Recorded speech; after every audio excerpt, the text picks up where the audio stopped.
मैं कुछ हिस्सों में बढ़ता जा रहा हूँ।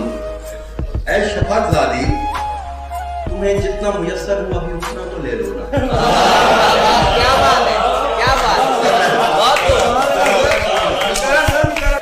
और कहीं पे फेंक तो जितनी खराबी मुझ में दिखती है, मगर मैं जितना बेहतर हुआ भी उतना तो ले लो।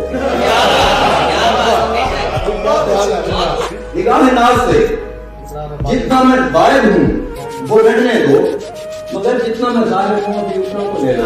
क्या बात, क्या बात। कल रास्ते में मिल गई, मैंने कहा तुम वो हो ना, सर को झुकाए रखा, फिर हौले से बोली कि उन्हों, और उससे सवाल पूछा जब मिलती रहोगी ना मुझे, आंखों में पानी भर गया, धीरे से बोली कि उन्हों। अगर हम जुदा हो जाएं तो फिर भूल तो न जाएंगे। उसने भी बोला कि उन्हों, मैंने भी बोला कि उन्हों, और जब बात आई वासी की, 100 तरह मिन्नत हुई। जब बात आई वासी की, 100 तरह मिन्नत हुई। सुर्खी चढ़ी रुखसार पे, गुस्से से बोली कि उन्हों,